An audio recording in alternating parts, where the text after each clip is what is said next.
And all right, we're recording. Welcome, Jator, Piere, and thank you for coming on the Healing Mastery Summit. And just to introduce you, you've been in this game. First off, I'm not going to read the bio, but you've been in this game for a long time, 20 years now, right? So you've been dealing with things like emotional trauma, autoimmune diseases, digestive disorders, chronic stress, chronic pain, and that's what we're here. That's what this summit's about. It's about people who are suffering, who are dealing with issues, who are trying to heal, try to get better, and then transferring some of that information that you've gained along the way, that you've seen, because I know you've dealt with a lot of people along the way. You work for the Czech Institute, Kresser Institute, so wealth of knowledge. And for the people listening here, really, this is a lot of information that can be transferred to you, and we're going to stick to the topic of, it'll probably go off on tangents, but emotional, No. Never. Emotional trauma and just emotional issues and emotional exploration. So before we get into that, again, thank you for coming on the Healing Mastery Summit, and we're excited to have you here, and these are great topics for me and personally. Yeah, for me personally as well. And it's an honor to be here. And for me, one perspective is always, whatever I share is always a reminder to me of things I need to also hear. So it's a beautiful place to be, to share my heart and my mind and share with myself. It's so true. When I do these interviews, actually, I gain a lot just by doing the interviews, because I have these aha moments. So people listening here, you might have powerful aha moments. So let's start off with emotional exploration. What is that, and how do people go about doing it? Yeah, oh man, it's a great shallow question. General question. No, it's super deep, actually, for me. So emotional exploration, I think, for me, what that means is, when we're growing up, a lot of us as children, we learn to get our needs met in very specific ways. We're very attentive to our outside world. And we start to notice different ways that we get attention, different ways that we get acknowledgement, different ways that we think that we matter. Right. And I think many of us might go immediately to a place of, well, yeah, looking at kind of like the positive aspects of that. We get acknowledged for, bringing home a good painting, or bringing home good grades, etc. And the interesting thing about that is that starts to build an emotional neediness that most of us have as human beings. In fact, as far as I'm aware, I don't know anyone that doesn't have that emotional neediness. Right. So on one end, we start to look for outside attention through our good behavior. That's one way we get emotional attention. And then another end, we also get attention through, in quotes, negative behavior, when we come home with F's or we do something bad. Right. And as a general theme, many of us learn to get our emotional needs met through these behaviors, some of them being positive, some of them being negative. Right. And as we grow older, those patterns are kind of ingrained in us. And then as we're growing older, we start to recapitulate the same patterns in our adult lives. Mm-hmm. Part of the challenge is those familiar patterns that helped us survive in an environment when we were children don't help us as adults. They no longer serve us. Right. In fact, a lot of them can be very painful. Yeah. And so the emotional exploration, for me, why that's challenging as a theme, is many of us as children learn how to get our needs met, but we don't learn typically how to express our feelings.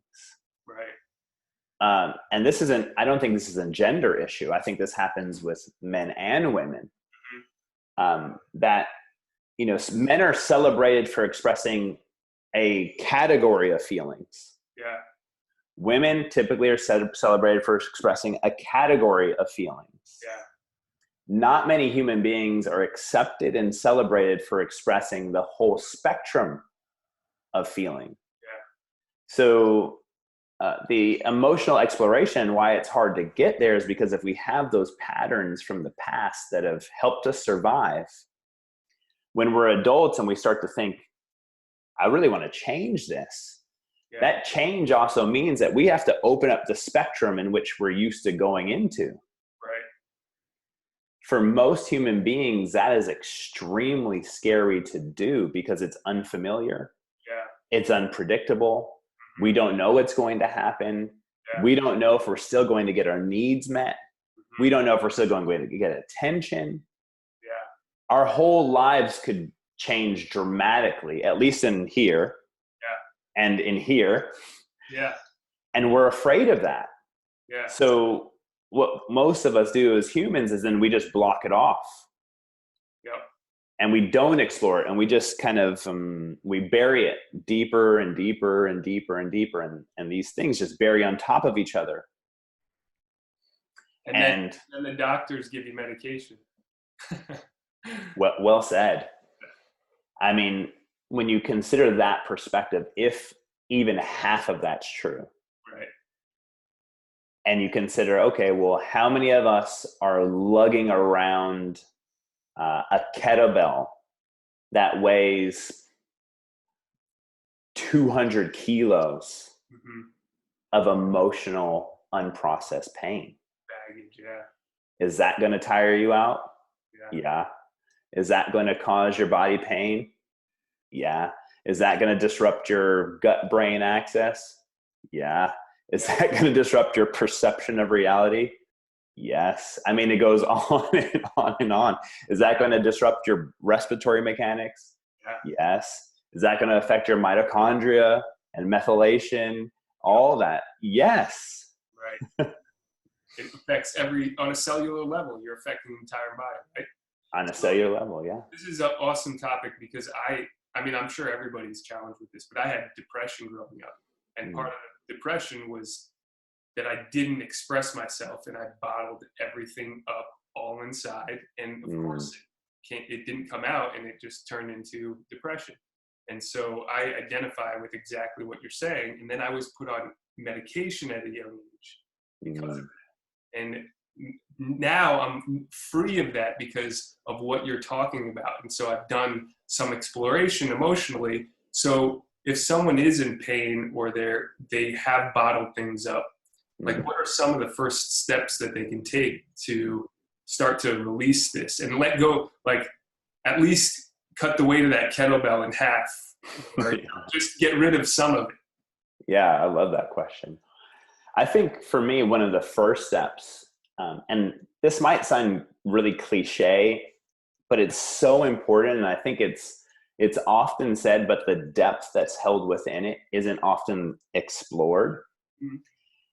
Is the first step might be for us to realize that we are carrying around that kettlebell. Yeah. The first step might be to start to accept the awareness that we have unprocessed baggage. And if we can do that from the perspective of, okay, let me feel into that, let me consider it, let me explore it, and not turn it into another place where you criticize, shame, attack, and fear yourself. Yeah, because negative self-talk. Right, because that's part of the challenge is these things hide deeply. Yeah. So if we want to bring our awareness to it, the paradox is they'll hide even deeper if you beat yourself up about having it. Yeah. And many of us in Western culture especially have negative association with therapy, coaching, mental and emotional exploration because it's scary, one. Two, from a Western perspective as a general theme, it's criticized as something must be wrong with you. Yeah. What is going on? You have feelings other than joy and excitement. You shouldn't have these other feelings. And even the framework, the awareness of the framework of negative emotion. We have to ask the question, at least from my perspective, is, well, where did we learn to frame these things as positive or negative? Mm-hmm. That peels back into our value sets from our family of origin and our culture that tells us what a negative emotion or what a positive emotion is. Right. Which interestingly influences our experience of that emotion at a physiological level. Right? There's all this science. I know you're smart as a whip, and there's all this science out there around how negative emotion is bad for us. Right. What if it's not the negative emotion? What if it's our association with what the negative emotion represents to us? Yeah. Not the emotion itself. Yeah. And for me, that's a powerful place to start to become aware of. Is it okay? Can anger be my friend? Yeah. Can rage be my friend? Can depression be my friend? Can anxiety be my friend? Can fear be my friend? You and I jumping on here, every time I do a summit or a podcast or an interview, there's a part of me that feels a sense of fear. Yeah. Am I going to do it right? Are they going to like me? Am I going to say the right things? Am I going to F up? All of that, right? Instead of beating myself up about that, I celebrate it. And I celebrate my fear and the part of me that feels afraid. And I let that part of me know that 42-year-old Jator is here to protect you. I got your back. I'm not going to let anything happen to you, and we can do this together. Yeah. That then changes my association with what fear represents to me. Right. And then it doesn't have this detrimental impact on my physiology. It has an acceptive impact on my physiology. And then I'm okay the way I am, Ian. Yeah. Letting go of judgment. Yeah. So like a good example would be just like maybe somebody who grew up in a religion that is fear and guilt based, right? They're going to have a different perception on like something sexual or something, like, as opposed to somebody who didn't grow up like that. Like they might associate guilt with doing something that another person has no problem and feels no shame or guilt doing. Is that like something that you're explaining now? Oh. Okay. I love taking my crazy words all over the place and saying it in a sentence or two. Yes. that's well said. It's, in our family of origin and in our culture, we're inundated with perspective. And so you brought up religion. And if you're inundated, and I'm not saying religion's good or bad, I'm not attacking that. I'm just saying if you're inundated with that perspective, you're going to feel guilt and shame about different things than someone who was brought up without that perspective. And it's not really about religion. It could be culture. Whatever, it could be religion.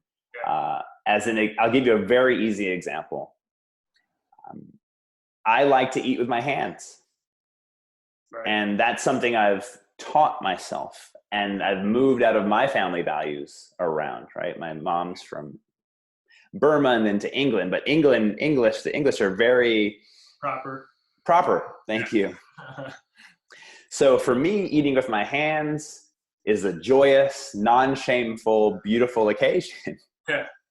When I hang out with a lot of other people, they feel a sense of shame and fear about me eating with my hands, and then have to criticize me for my behavior because their value set and their perspective is that's wrong. Right. And this is where, for me, it gets beautiful. The beauty is, well, what if we start to dialogue with each other about that stuff? And instead of going directly into judgment and criticism, which I do too, what if we said, okay, I have some judgment and I have some criticism. Whoa, I'm curious about that. Yeah. And then ask me a question. Well, what does it mean to you to eat with your hands? And I can go into that. What does it mean to you to eat with your knife and fork? Yeah. And then we can explore it together, and not to make one wrong or right, but to be okay that we're different. Yeah. And that's relieving in and of itself. And I think what you're talking about, which is a source of a lot of pain and discomfort for everybody, is expectations of other people, right? So like if I'm sitting down with you and I'm like, well, I expect you to eat with a fork and knife. Why are you not eating with a fork and knife? It's like, that's on me, right? I'm feeling bad about something that I expect you to do, which isn't really who I am. And if I have those expectations, I'm not going to feel good about myself, or I'm going to have a hard time in life. Yeah, I'd say probably a little bit of both. In your expectations too, then you'll have these expectations based on your value set, right?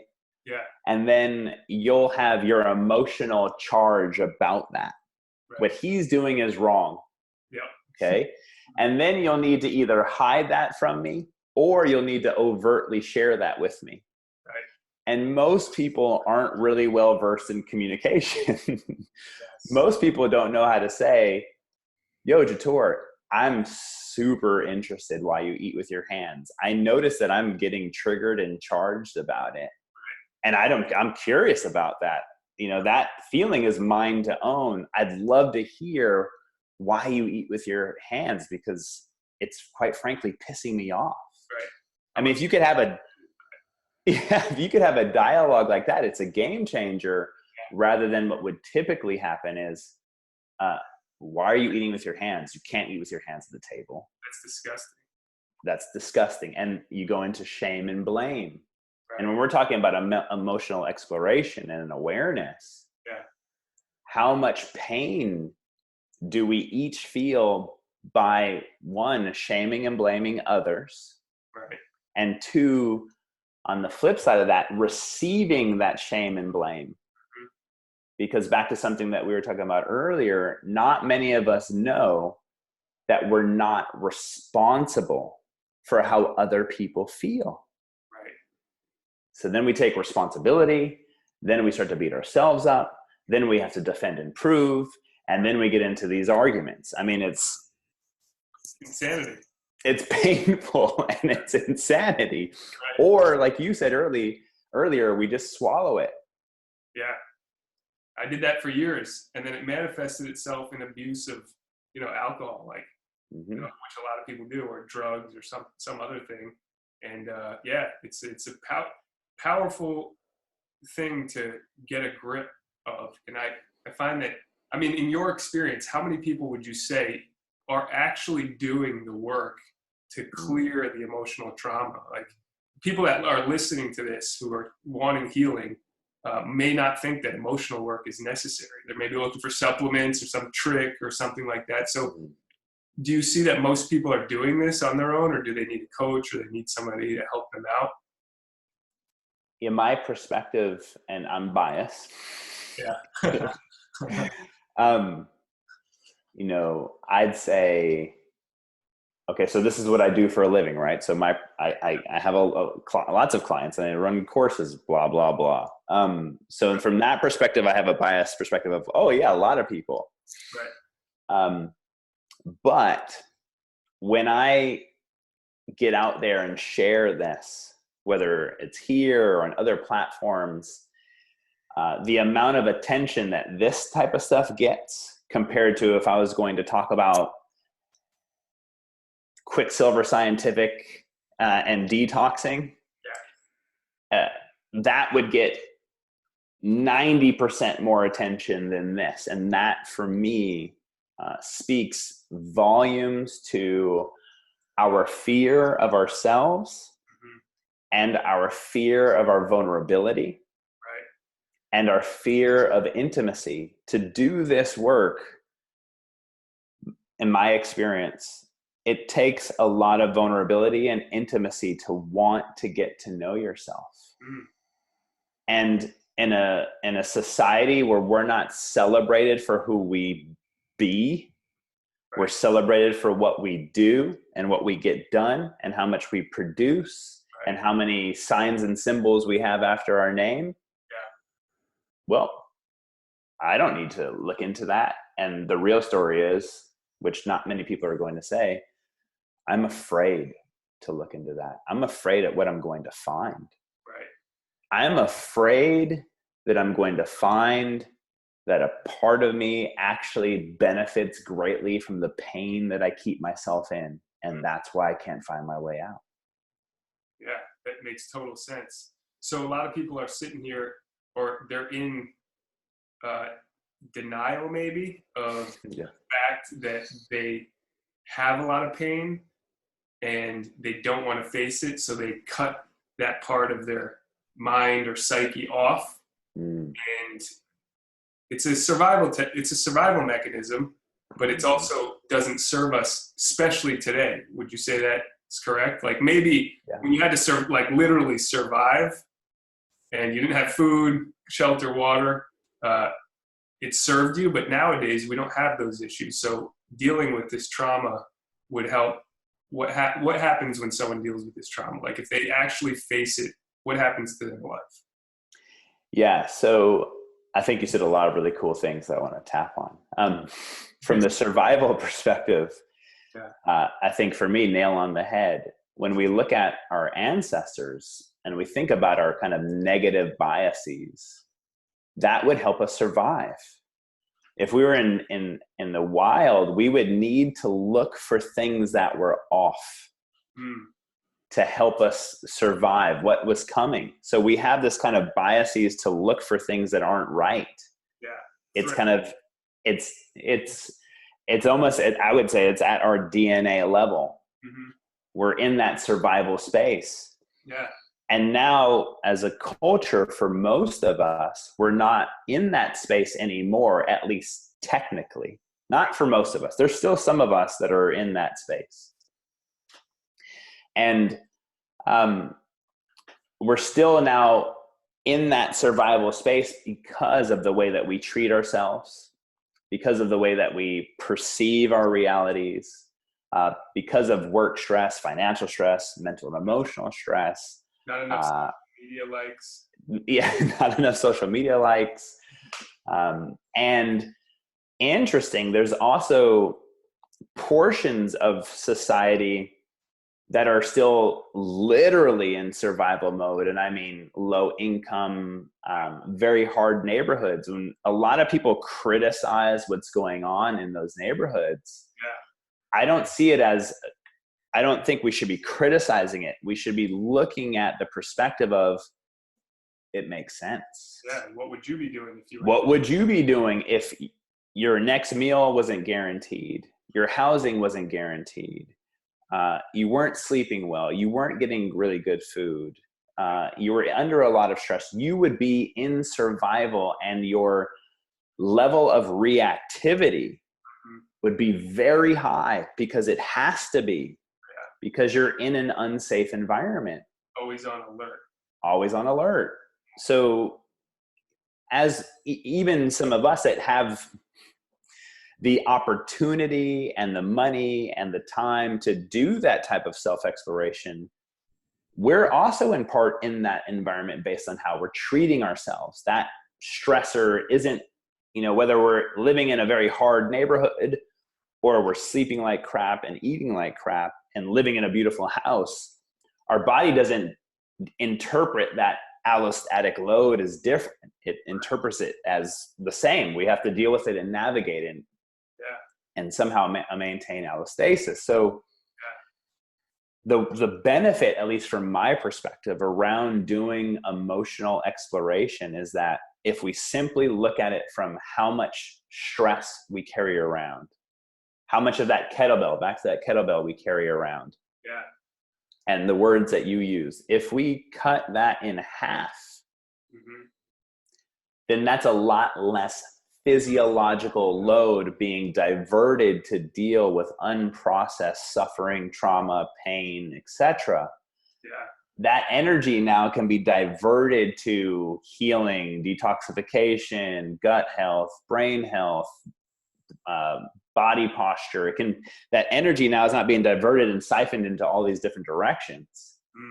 It's now we can take that and now siphon it toward other things that we need, in the same sense as if you and I were hanging out today and I said, Ian, I want you to carry around all day long 240 kg kettlebells all day. I mean, how fast would you tire out? I would tire out pretty fast because that's a symbol for all of that energy is being diverted now to you holding these 2 kettlebells. So would you want to do a summit holding 2 kettlebells? Would you want to do work holding 2 kettlebells? Would you want to have conversation? Would you want to do anything other than use all of your energy to hold those kettlebells because you got no energy to do anything else? Yeah, that's a good analogy. So if we start to put one of those down, then all that energy gets to be used in different places. Yeah. And it's a good analogy when people say like, oh, get rid of the baggage. I mean, that really is what you're doing, and you become lighter. And this is the power of this is, you spoke about DNA, is on an epigenetic level, right? So if the genetics are being expressed through environment, if your environment is toxic, whether it's toxic emotion, you're going to express disease type scenarios or symptoms, as opposed to getting rid of that emotional baggage, which clears up and cleans up the emotional stress on the body, right? So therefore people will not only start to heal, but the disease manifests itself in a different environment, right? So you start to see these dis-eases clearing up. Is that what you see with your clients when you work with someone who starts to clear emotionally? For sure. I love what you were just tapping on. I love that stuff. There's a word that many people aren't familiar with, and I'm guessing you are, is exposome, and that is our total environment. Okay. Yeah. That word represents from the moment of conception to this moment in our lives, all non-genetic influences, which is the environment. The sum, everything. So exposome. And that's all non-genetic influences. And what you were talking about is epigenetics, as you said. And what's often not spoken about, at least in my mind, around epigenetic expression is it's the environment. True. It is. It's also the internal environment.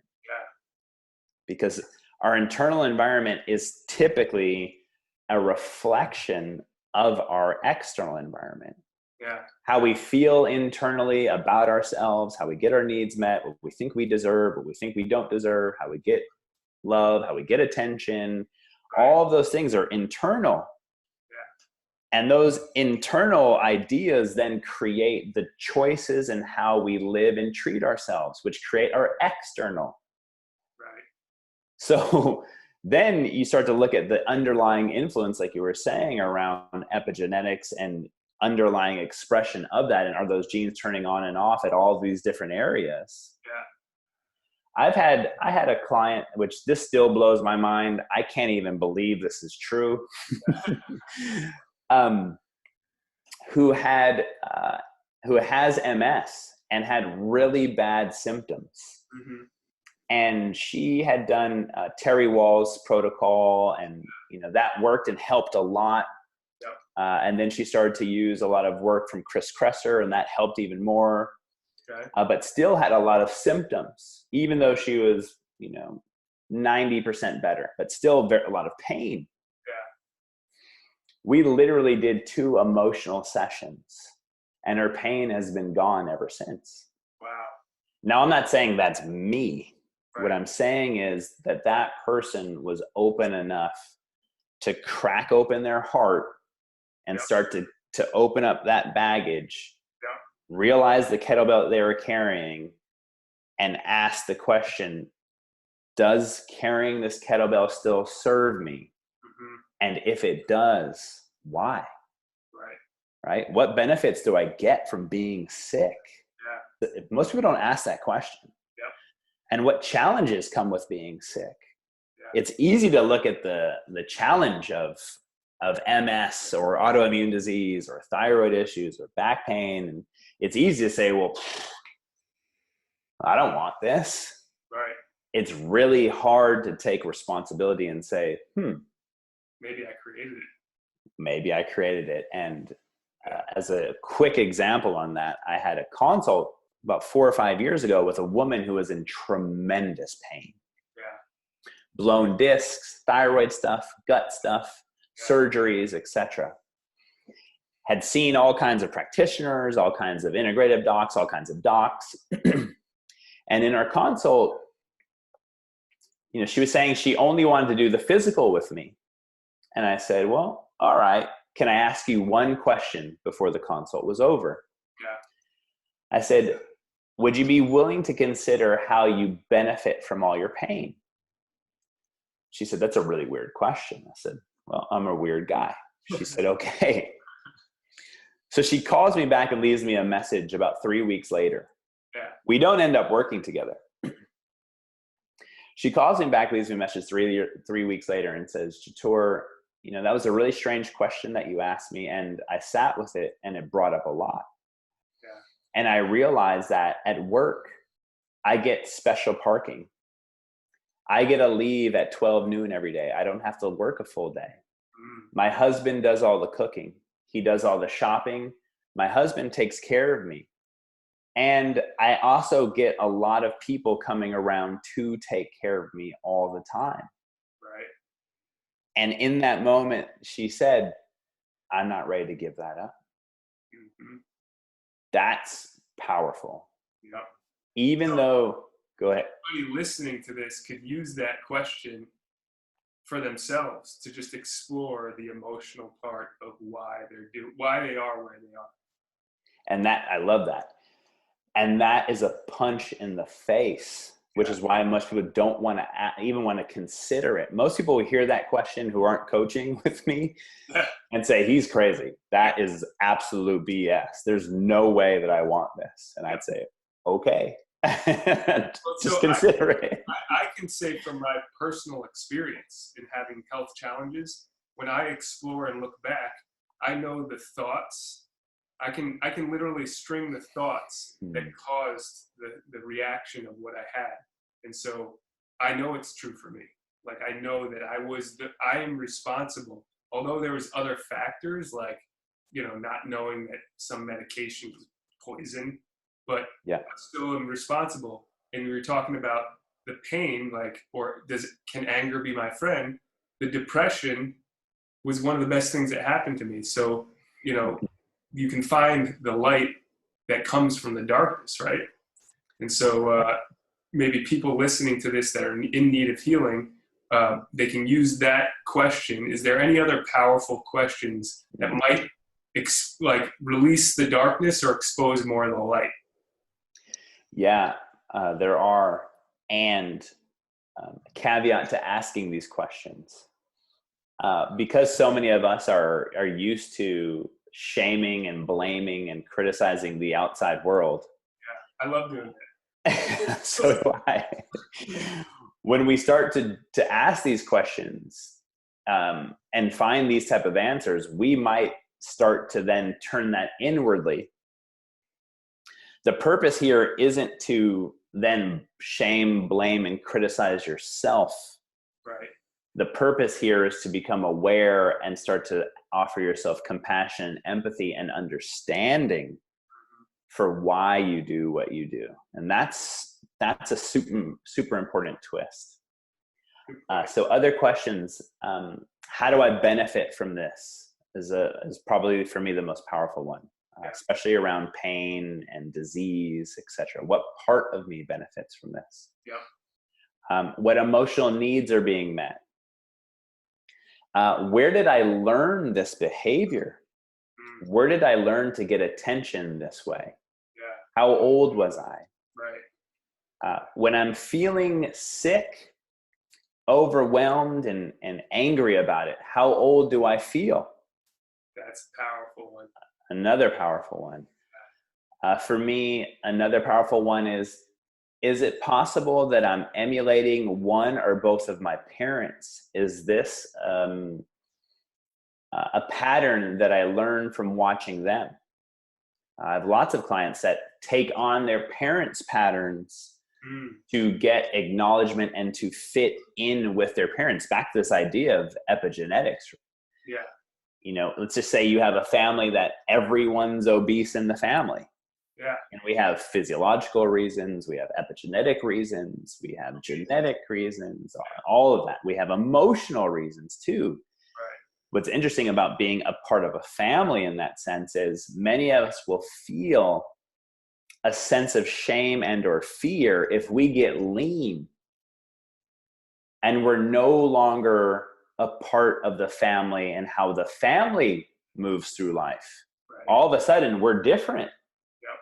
That can be enough to facilitate old pathways to get us back to being fat again, because we're afraid of the judgment and criticism from our family that is different from us. Yeah. Oh, you're eating healthy? You're eating gluten-free?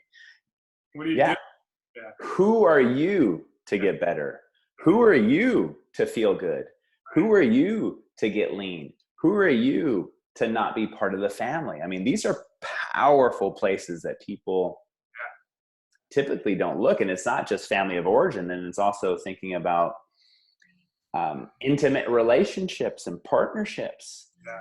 How many of us are doing a lot of our behaviors because we want to fit in with our partner at the cost of being who we really experience ourselves to be? I have, I play hockey, and if almost every guy that I know in there comes often to practice and says, I can only come play one time this week because, my wife gets so pissed off and,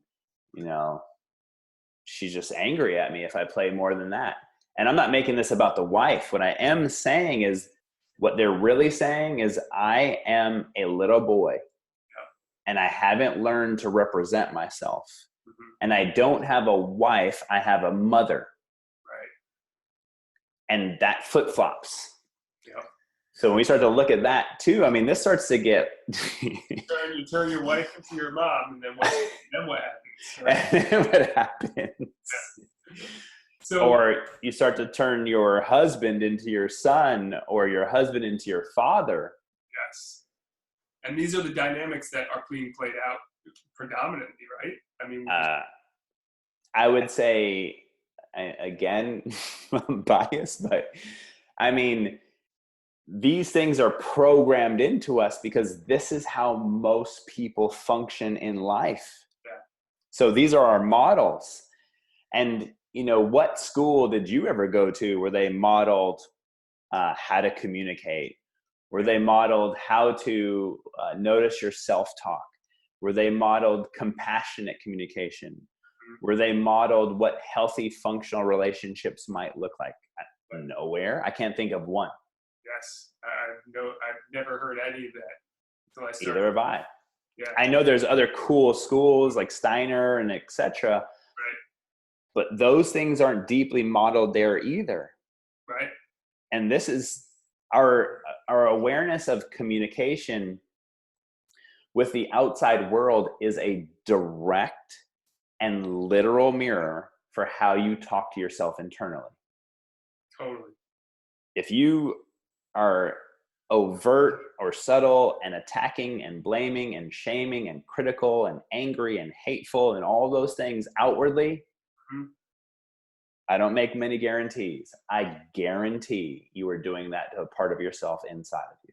And that is disease. Yes. Oh, yeah, that's some powerful stuff. Really powerful. Now, I want to speak a little bit about trauma, which is kind of related to this, because, I mean, you have physical trauma and then emotional trauma. So we're talking about the emotional side of things. And I was speaking with a client, and she had some trauma when she was young, and that trauma was triggered. And as soon as that trauma got triggered, all of her health issues just like went crazy. And it was like one point, her mom called her on the phone and told her about somebody who passed away that had done harm to her. And just that talking about it was like, boom, it brought her back. And then the health issues just went crazy. So how is trauma affecting people? Like,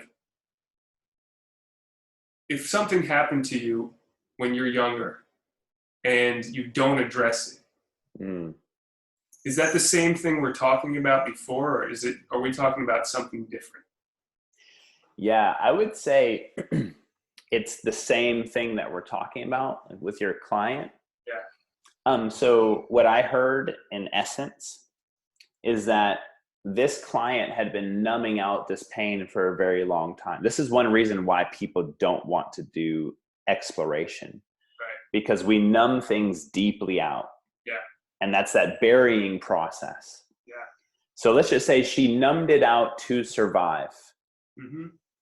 So it's playing in the background and it's having some effect on her physiology in the background, right? You work with bodies too, like a trigger point, right? Right. So trigger points, typically people don't feel. Right. But if you foam roll it or you get a massage, what the hell is that? Yeah. Now, trigger points, typically you don't feel until the pressure arises or you push on them, like what happened to her, the exposure. Right. And as you know, even though you don't feel the trigger point without the pressure being applied to it, it does disrupt the cells and the fluid in that area. And it also disrupts muscular activation and expression. Mm-hmm. So it's having low level effect. We just don't know it's there. It's the same thing with emotional trauma. Yeah. These are our trigger points that are hidden underneath the surface. Yeah. And why most people don't like to do this work is because when the foam roll of life comes, Yeah. your client had the foam roll of life, roll on a big trigger point. Yeah. And what happens when we roll on trigger points? It releases a lot of the metabolic waste that's been housed there for a very long time. Yeah. And that's why it's important to do the work. Yes. So you don't end up worse. And it's, back to the physiological or the metaphor around this. Yeah. How many people like to foam roll? not a whole lot. Yeah. Because it's painful, even though it feels fantastic afterwards. Yeah. So, with your client numbing this out, let's just say that she didn't ever get that spark that, brought the awareness to this big, trigger point that she has. Yeah. Let's say it never gets sparked like that. Well, it would be affecting her at a very low level for a long time and eventually would cause some kind of challenge. Yeah. The hard beauty to see is that by her getting that pop, she can't hide from it anymore. Yeah. Now she has to process it. Yeah. Or what people go on medication, right? Right. Or I was assuming she processed it because she's working with you. So, or drink or drugs or over meditate or whatever you got to do to run away from your feeling. Yeah. Netflix, work, yeah. Relationship, whatever you got to do. Right. And that it's called, I'm not a big fan of laws, so I hate saying law, but it's called a law, but it's called Herrings law. Okay. And he's a homeopathic, he was one of the fathers of homeopathic medicine. Okay. And his law is that the same path that caused the trauma or the pain will have to be reversed as you heal it. It's and like that's what happened. Like a Herx reaction. Yeah, exactly. Yeah. You have to go through that. And it's not fun. I don't particularly find it great fun to go in and talk with my coach and bawl my eyeballs out and get angry and feel pain and get upset and heave and throw up. It's not fun, but it's purposeful. Right. And look at what you're doing now. So now you're spreading the message, spreading the wealth of the emotion. Yeah. So we're getting to the bottom of the hour here. What would you say, besides those questions, is there anything else that you would recommend that is powerful kind of healing hacks, if there is ever such a hack? It's like, what is something that somebody can do right now that they can get value from, that they can see an impact? I love that question. I love grounding this into some practicality. Yeah.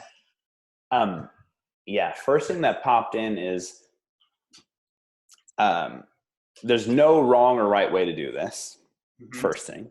Yeah. And second is if you like to journal or you like to record or you like to sing, create a place where you freely express yourself. Again, a journal or voice record. And it doesn't need to be with anyone else. Let yourself express whatever you want. Your deepest, darkest secrets. The anger that you've never given voice to. The shame that you've never given voice to. The people that you still hold on to anger and hurt about. Right. Let yourself express that. If you have a very trusted friend, let yourself express it to your friend with a caveat. The caveat is ask the friend to only listen. The friend's there not to offer advice. The friend's there not there to fix it. The friend's there is not to change it. The friend is there to simply be someone to hold space with you as you get vulnerable with yourself. Right. One of the most powerful things, another practical thing that's very, very powerful, I think it might be one of my top 3 most powerful things any of us can do, is to share a secret that you keep, to share one of your most painful, shameful, disgusting thing that you've ever done in your life, to share it with somebody that you trust. Right. Secrets, I'm not saying they're bad or good, but secrets create a tremendous amount of pain and shame internally. Yes. And if you can allow, it doesn't mean you need to go tell the person or any of that. It just, if you can share it with a person that you trust, it helps you learn to accept yourself, because you'll be in an environment with a person that's willing to hear your deepest, darkest SHIT and not turn their back on you. That is exquisitely powerful. Freeing, very freeing. Awesome. That's one of the best things that I've ever done in my life. And I didn't know, because you're talking about, like, if you're holding on to resentments and you let them go, that baggage now is just hell yeah. Something about expressing it to another human being, that connection and that release just is mind-blowing and changing, life-changing. So cool. Is there any last things before we end here that you want to tell the audience? And then we'll share how they can get in touch with you and get in contact with you. Yeah, I'd like to share one last piece on that secret, because I've had this come up in me too, and it's been very powerful for me, and it will continue to be so. Yeah. But one time I was in this very interesting space, and I was imagining myself if I was in a room with God. And let's just, not religious God, because it's source, great spirit, God, Jehovah, whatever, universe, higher self. Yeah. But I was in a room with that. And I thought about being in a room with an entity or something that could know everything about me and hear all of my internal criticism and shame and blame and all of my stuff that I think is disgusting about Jator. Right. And for that entity or God to not turn its back on me is very interesting, to put yourself in that perspective, because what immediately came up for me was I had to turn away. And that turning away for me represents that I still hold a lot of self-criticism about my actions. Yeah. And I haven't learned yet, and this is why it's so powerful to do this with another human being. Yeah. I haven't learned yet to offer myself the same acceptance that my best friends offer me. That's super powerful. I'm my own worst critic. Me too, brother. It's like, of course I'm going to be critical of other things too. Me too. Part of my dis-ease that I have to let go of. So, And like us, do some of this work. and part of our attachment to feeling comfortable in the discomfort of our shame and fear, and that's why I had to turn away, because I still need it. Yeah. And holding a place, right, where when that discomfort's there, instead of social media or picking up the phone, just sitting with it, Yes. right? Yeah. Is that Yep. something? Hell yeah. I mean, there's an adage, time heals. I think that's false. I think time numbs. Yeah. Feeling heals. Yeah. Being with your feelings, that's healing. Crying heals. Yeah. Releasing the poison. Yeah. Awesome, man. Well, this has been a pleasure, and lots of powerful stuff. So if you'd like to learn more about Jator, you can find him on Instagram at Explore with Jator on Instagram. Is there anywhere else that they can get in contact with you? Yeah, my website is wehlc.com, wehlc.com. I'm also on Facebook as Jator Piere, and I have a YouTube channel, which is also Explore with Jator.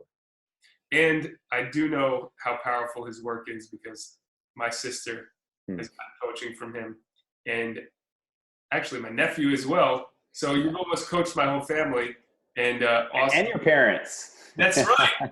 Yeah. Yeah, I forgot about that. So yeah, I'm interviewing somebody that has a massive impact on my family's lives. So if you're looking to heal, then you may want to consider reaching out. All right, Jator, it's been awesome. Thank you for joining us. Thanks for having me, brother. I appreciate it. All right, have a great day.